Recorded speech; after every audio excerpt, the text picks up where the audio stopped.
여러분 안녕하세요. 민쌤의 아무나 배우고 아무데나 써먹는 아무 역사 시간입니다. 여러분들 지난 시간 끝나고 나서 잘 지냈나요? 오늘은 탕평 정치의 전개에 대해서 살펴보도록 하겠습니다. 지난 시간에 우리가 무엇을 배웠냐면 붕당 정치가 처음에는 붕당 정치의 원리를 잘 지키면서 상대당의 존재를 인정하고 서로 비판하고 견제하면서 균형을 맞춰갔다. 그러다가 현종 때에 무슨 사건? 두 차례 예속 논쟁과 숙종 때의 세 차례의 황국을 통해서 이러한 붕당 정치의 원리가 지켜지지 않고 정치 질서가 어지러워졌다라는 얘기를 했었습니다. 오늘은 그러한 붕당 정치의 변질을 막아보고자 했던 영조와 정조 두 임금의 탕평 정치에 대해서 살펴보도록 하겠습니다. 교과서는요. 교과서 페이지 156페이지에서 157페이지가 되겠습니다. 그럼 본격적으로 내용을 한번 들어가 볼까요? 제일 먼저 우리가 영종조의 붕당 정치를 해결하기 위한 탕평 정치에 대한 내용을 살펴보기 전에 그 배경을 먼저 살펴보도록 하겠습니다. 배경은요, 첫 번째, 환국이 거듭되었다. 환국이 거듭되면서 어떻게 됐다고요? 그렇죠. 붕당 사이에, 붕당 간의 세력 균형이 어떻게 된다? 와해되었다. 와해라는 말은 무너졌다라는 뜻이죠. 그러면서 정치가 어떻게 될까요? 정치가 문란해졌다. 여기서 문란해졌다라는 말은 정치 질서가 어지러워졌다라고 해석을 하면 되겠습니다. 또한 그 붕당 간의 다툼이 치열해진다는 것은 신하들 간의 다툼이 치열해진다는 뜻이죠. 신하들이 서로 국가를 생각하지 않고 그리고 왕의 입장을 생각하지 않고 자신들의 입장만 막 가지고 싸우다 보면 결국에는 뭐도 약화된다? 그렇죠. 왕권도 약화될 수밖에 없었다라는 상황이었습니다. 그러면서 왕권이 위협을 받게 됩니다.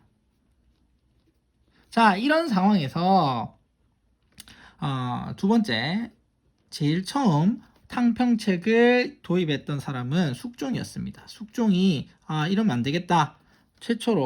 처음으로 탕평책을 도입했습니다. 도입하여 시도하게 되는데요. 참고로 탕평책이라는 말에서 탕평이라는 말은 어디서 나왔느냐 하면 사서삼경, 우리 유교의 그 중요한 책 중에 사서삼경이 있죠. 그 중에 삼경에 해당되는 책이 시경, 서경, 역경이 있는데 그 중에서 서경 중에 어떤 구절이 있느냐면 무편, 무당, 왕도 탕탕, 무당, 무편, 왕도 평평이라는 말입니다. 있습니다. 이 말은 치우치거나 무리지음이 없으면 왕도가 아주 편안해진다라는 뜻인데요. 여기에서 무편, 무당, 왕도 탕탕에서 탕자, 그리고 무당, 무편, 왕도 평평에서 평자를 가지고 와서 탕평책이라는 말을 쓰고 이 탕평책이 실시됐던 걸 우리가 탕평정치라고 이야기합니다. 한마디로 얘기해서 이 탕평 정치는 정치적인 안정을 위해서 국왕이 모종의 의도를 가지고 여러 붕당을 고루고루 등용하는 정치적인 그런 정책이라고 볼 수가 있어요. 그런데 알다시피 숙종은 이론적으로는 이 탕평을 이론적으로만 얘기했을 뿐 실제로는 뭐였죠? 그렇죠. 환국이었습니다. 이 환국은요, 결국에는 편당적인 정치였어요. 편당적인 조치라는 건 무슨 뜻입니까? 그렇죠. 한쪽 당에게 모든 걸 실어주는 정치라는 뜻이죠. 결국에 환국이 그것이 편당이지 않습니까? 그렇죠. 누군가 이 서인이 잘 나간다 싶으면 서인을 확 죽여가지고 싹 몰아내고 남인을 등용하고 남인이 싹 올라온다 싶으면 싹 몰아내고 서인을 또 노론과 소론이 있을 때 노론이 좀 올라온다 싶으면 싹 죽이고 소론이 싹 올라온다 싶으면 소론을 싹 죽이고 노론을 이런 식으로 하는 거였죠. 그러니까 결국에 이러한 탕평책은 실패로 돌아갈 수밖에 없었다라는 내용입니다. 그러면 본격적으로 누구의 탕평책부터 한번 살펴볼까요? 바로 영조의 탕평책을 살펴봐야겠습니다.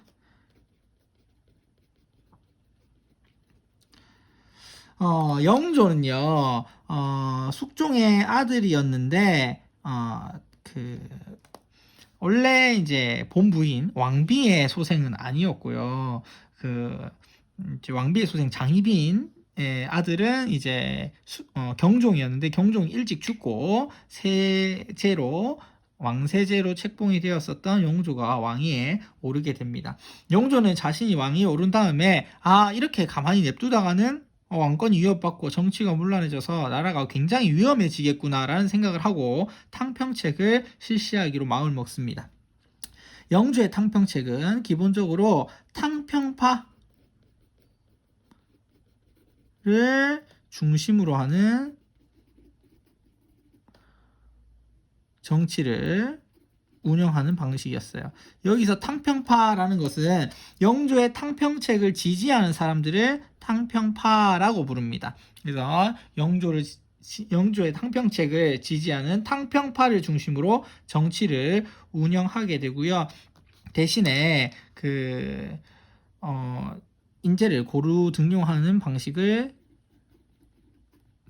방식을 선택하게 됩니다. 그리고요, 또 하나는 어떤 것이 있느냐? 바로 이조전랑의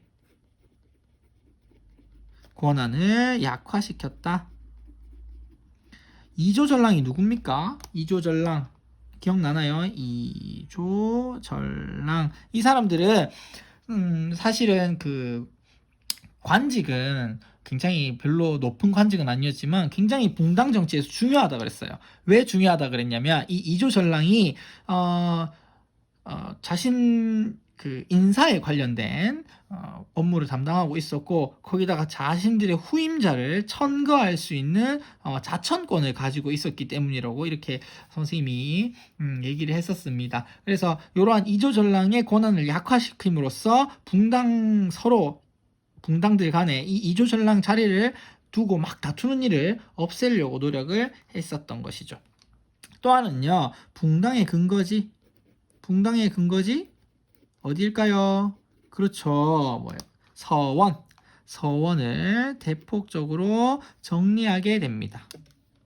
서원을 정리하여 이제 붕당이 처음에 생겨난 게 정치적인 입장 차이도 있지만 학맥적인 것도 있었어요. 누구의 스승에서부터 배웠느냐, 그리고 그 제자가 또 스승이 돼서 또 누구의 제자 이렇게 학맥이 쭉 이렇게 내려오게 되는데, 그 학맥에 따라서 서로 우리 스승님이 최고야, 아니야 우리 스승님이 최고야 하면서 막 싸우는 경우가 많았기 때문에 이러한 붕당의 근거지였던 뭐를 정리했다? 그렇죠. 서원을 정리하면서 탕평책을 실시해 나갔습니다. 그 다음에 영조는 이러한 탕평책, 정치적인 것뿐만 아니라 민생 안정책도 실시하게 되는데요. 사실 영조는 백성을 사랑했던 대표적인 인물로 잘 알려져 있죠. 그래서 백성들을 생각해서 근검절약하는 모습을 아주 대표적으로 잘 보여줬던 그런 왕이기도 했었습니다. 자, 그러면 민생 안정책으로 뭐가 있을까요? 첫 번째, 바로 균역법의 시행이 있습니다. 균역법 여러분들 기억나나요? 균역법의 시행. 균역법이 뭐였죠? 그렇죠. 군역에 있어서 1년에 군포를 어떻게 낸다? 군포를 한 필만 내도록 했다. 그래서 이 군역에 대해서 농민들이 어떻게 한다? 농민의 군역 부담을 어떻게 했다? 부담을 줄여주었다라는 게 특징입니다. 또 하나는요, 사형수에 대한 삼심제를 실시했습니다. 삼심제 도입. 그래서 사형수를 집행할 때는 한 번만 재판해가지고 바로 결정해갖고 막 죽이고 이렇게 하는 게 아니고 최소한 몇 번은 해야 된다? 3번은 재판을 해가지고 명확하게 죄가 드러났을 때 사형을 시켜야 된다. 그래서 억울하게 죽는 일이 없도록 하였습니다. 또 하나는요, 앞에 그 조선 초에 있었던 신문고를 재설치하게 됩니다. 그래서 백성들이 어려움이 있는지 없는지를 살펴보고요. 그리고 백성들의 어려움을 적극적으로 듣고 해결해 주고자 하는 그런 의지가 담겨 있는 내용이라고 할 수가 있습니다. 그리고 영조는요, 문물 제도를 정비하게 됩니다. 문물과 제도를 정비하는데 어떠한 내용들이 있느냐? 첫 번째, 속대전이라는 것을 편찬합니다. 뭘 편찬했다고요? 속대전을 편찬했다. 이 속대전은요, 법전이에요. 법전인데 우리 조선의 법전이라고 하면 제일 먼저 기억에 남는 게 뭘까요? 그렇죠. 여러분이 잘 아는 거. 그렇죠. 경국대전 있죠. 경국대전 이후에 그 사회가 많이 변하게 되는데 여전히 경국대전을 중심으로 거기에 나와 있는 내용들만 가지고 하다 보니까 사회가 변하고 없던 일들이 생기고 하는데 그것만 가지고 부족한 거예요. 그래서 법 질서를 새롭게 속대전에 이제 넣어가지고 경국대전의 법의 조항을 개정한다든지 추가한다든지 이런 식으로 해가지고 법 질서를 어떻게 했다? 정비하고 변화된 사회제도를 반영했다. 사회제도를 반영하였다라는 것이 특징이라고 할 수가 있습니다. 또 하나는요, 또 다른 책이 있어요. 동국문헌 비고라는 책도 편찬을 하게 됩니다. 이 책은요, 조선의 문물과 제도에 대한 그것을 정리한 한 백과사전 같은 형식의 책이었어요. 그래서 문물과 제도를 정비했다. 그래서 탕평책이라고 하면 기존의 뭐 탕평 정치의 정치적인 내용뿐만 아니라 영조는 민생 안정책과 문물과 제도를 정비하는 것까지 막 많이 했다. 영조는 뭐 사적으로 얘기하자면 그 조선 임금 중에서 가장 오래 산 임금 중에 한 명이고요. 그 특징이 이제 소식을 하는 게 이제 식습관 중에 하나였다고 해요. 그래서 우리가 영조한테 배워야 될 거는 뭐 이러한 백성을 이제 따뜻하게 사랑하는 마음, 그리고 나라를 안정시키고 정치를 잘해보려는 마음뿐만 아니라 개인적으로 좀 소식을 하면서 건강을 잘 지키는 비결도 배워볼 수 있으면 좋을 것 같습니다. 자, 여기까지가 영조의 탕평책이었고요. 한번 쭉 올려보겠습니다. 이번에는 영조의 손자였던 누구? 정조의 탕평책에 대해서 살펴보도록 하겠습니다. 정조는요, 영조보다 조금 더 강력한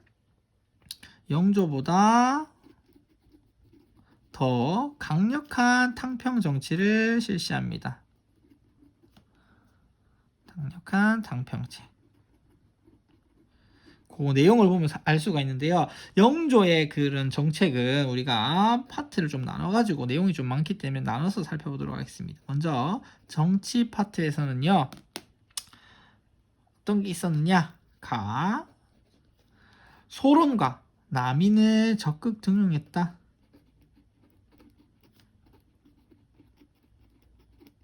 우리 환국을 거치면서 누가 권력을 장악했다? 서인이 권력을 장악했다 했죠. 근데 이 서인 또 두 개로 쫙 갈라진다 그랬어요. 그 서인이 쫙 갈라진 게 뭐였다? 노론과 소론이었습니다. 그런데 주로 이제 권력을 차지한 쪽은 노론이었거든요. 영조 때도 사실 이 노론 세력이 조금 강했었습니다. 왜냐면 그 영조의 그 뒷받침 세력 중에 하나가 노론이었기 때문에요. 그런데 이제 정조 때 탕평책 같은 경우는 이 기존의 정치에서 소외되어 있었던 소론이나 남인 세력을 적극적으로 등용을 하고요. 시시비비에 따라서 뭘 했다? 탕평을 실시했다. 탕평책을 실시했다. 이게 달라요. 그 영조의 탕평책은 어떻게 보면 또 하나의 붕당을 만든다고 볼 수도 있었습니다. 왜냐면 영조는 누구를 중심으로 전국을 운영했다고요? 그렇죠. 탕평파, 즉 탕평정치, 영주의 탕평정치를 인정하고 그것을 뭐 한다? 동의하는 탕평파를 중심으로 전국을 운영했기 때문에 탕평파라고 하는 하나의 또 파벌이 형성이 됐다라고 하면 정조의 탕평책 같은 경우는 여러 세력들을 싹 다 등용을 적극적으로 등용한 다음에 그 이야기를 다 들어보고 시시비비에 따라서 뭐가 옳고 뭐가 그른지에 따라서 그때마다 붕당과 관계없이 편을 들어주고 이야기를 들어주는 형식으로 진행됐기 때문에 영조의 탕평책보다 더 강력한 탕평책이라고 할 수 있습니다. 그래서 좀 어려운 말이긴 한데 영조의 탕평책을 완론 탕평책 그리고 정조의 탕평책을 준론 탕평책이라고 부르기도 합니다. 그 다음에 정조의 두 번째는 규장각이라고 하는 것을 설립했다. 뭘 설립했다고요? 규장각을 설립했다라는 것입니다. 이 규장각은요, 한마디로 얘기하면 뭐 도서관 같은 아주 왕실 도서관 같은 그런 기구였는데요. 이런 기구를 새롭게 설립을 해가지고 정조는 자신의 권력과 정책을 뒷받침하는 보다 강력한 정치 기구로 만듭니다. 강력한 정치 기구화했다라는 것이죠.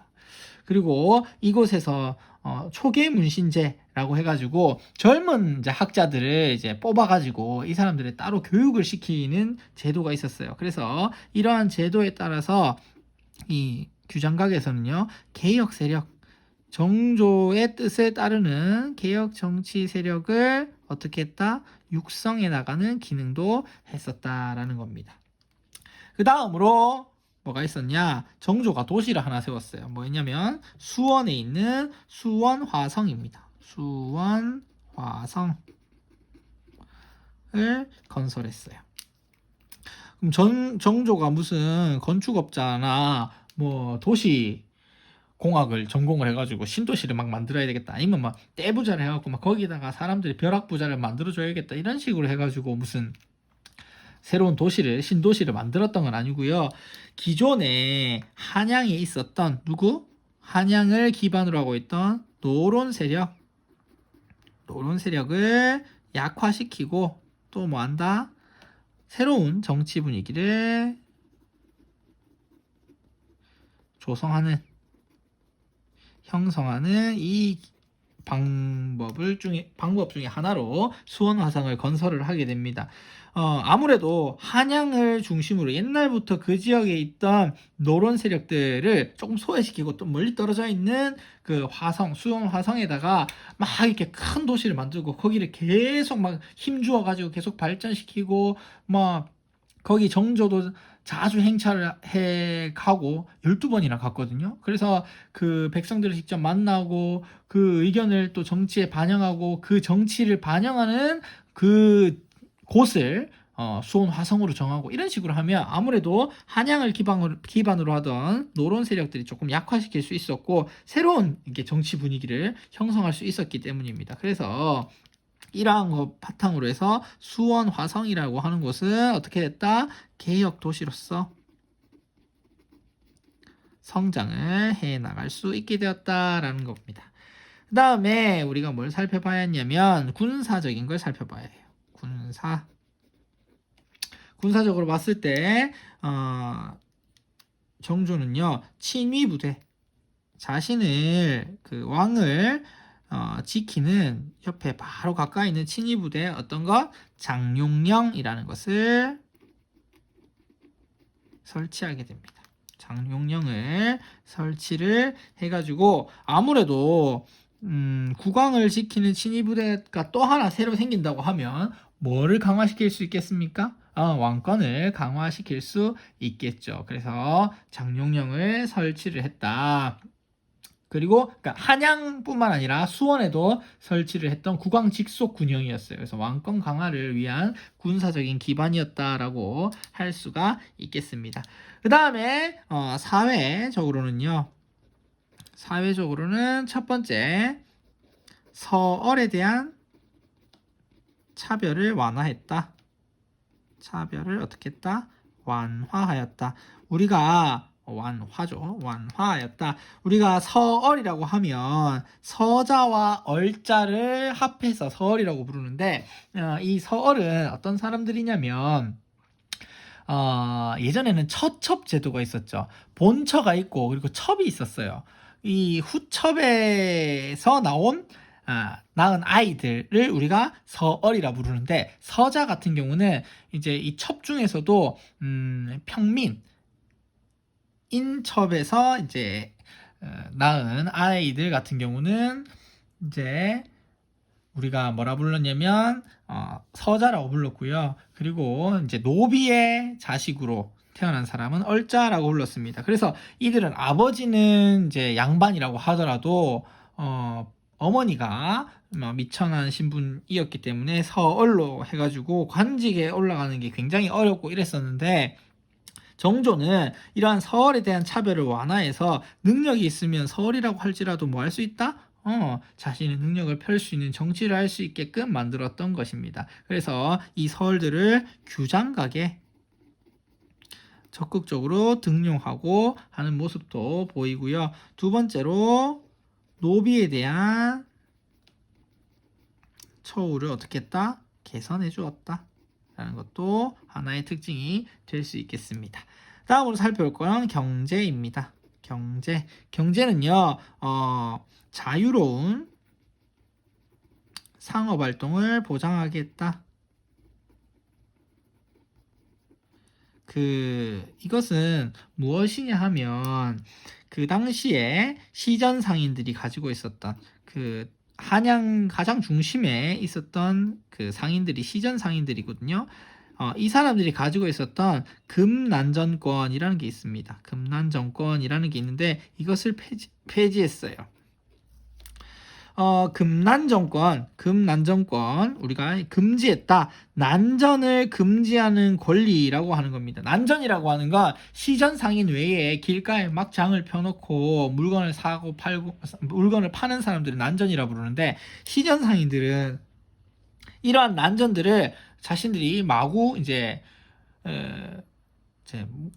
장사를 못하게 할 수 있는 권리를 가지고 있었어요. 국가에서 줘가지고. 근데 이게 시전 상인들에 의해서 막 남용이 되다 보니까 나쁜 이제 사례가 많이 나타나서 정조는 이러한 시전 상인들의 금난정권을 폐지하고 자유로운 상업 활동을 보장하도록 그렇게 했습니다. 그 다음으로 살펴볼 거는 이제 문화입니다. 문화적으로는요, 어떤 것이 있느냐 하면 대전 통편이라고 하는 책과 그다음에 탁지지라는 책을 편찬했습니다. 대전 통편이라고 하는 거 아까 영조 때 법전과 같은 정조가 이제 만들었던 법전인데요. 속대전 이후에 또 뭐가 있다? 바뀌는 그런 이제 법들이 있을 거 아니에요. 그런 것들을 다시 종합해서 만들었던 게 대전 통편이고요. 탁지지라고 하는 건 우리 2호 예병 형공 하는 6조가 있었죠. 그 중에서 호조의 여러 가지 행정 사례를 싹 모아놓은 그런 사례집이었습니다. 그래서 이러한 것들도 이제 편찬 사업에도 계속 신경을 쓰고 있었다. 정조가 여러분들이 이 정도로 알아두면 될 것 같습니다. 쭉 내려가지고요. 선생님 요거 하나 잘못 적었네요. 요거는 정조의 탕평책은 2번이 아니라 3번이 되겠죠? 3번입니다. 자, 그 다음에 쭉 내려서요. 4번 탕평 정치의 이거 흔들리네요. 탕평 정치의 의의와 한계에 대해서 살펴보도록 하겠습니다. 그래서 의의는 우리는 뭘 보고 의의라고 부르죠? 그렇죠. 좋은 의미. 이게 참 해가지고 정말 어떤 좋은 의미를 가지느냐에 대한 것이고요. 그 다음에 한계는 뭡니까? 약간 부족하고 아쉬운 점을 우리가 한계라고 부르죠. 먼저 의의부터 한번 살펴보겠습니다. 이 탕평 정치는 어떤 의의가 있겠습니까? 그렇죠. 뭘 강화했다? 왕권을 강화했다라는 점에서 굉장히 의의가 있고요. 이 왕권 강화를 바탕으로 해서 정치와 사회가 어떻게 했다? 어느 정도 안정이 되었다라고 하는 측면이 있습니다. 그러면 한계는 어떤 것이 있을까요? 한계가 결국에 이 왕권 강화라고 하는 게 이 왕권 강화라고 하는 것이 뭐다? 그 국왕의 강력한 왕권으로 어떻게 했다? 붕당 간의 대립이 어떻게 된 것이다? 왕권이 강화되면서 일시적으로 어떻게 했다? 억누른 것이다. 그렇기 때문에 에 불과하기 때문에 결국 이것은 뭡니까? 근본적인 대책이 될 수가 없었다. 근본적인 대책이 아니었다라는 사실이고요. 결국에 이 정조가 죽고 나서 정조가 좀 일찍 죽었어요. 정조가 죽고 나서 사후에 어떻게 된다? 정치 세력 균형이 다시 어떻게 됩니까? 붕괴가 됩니다. 영조와 정조 같은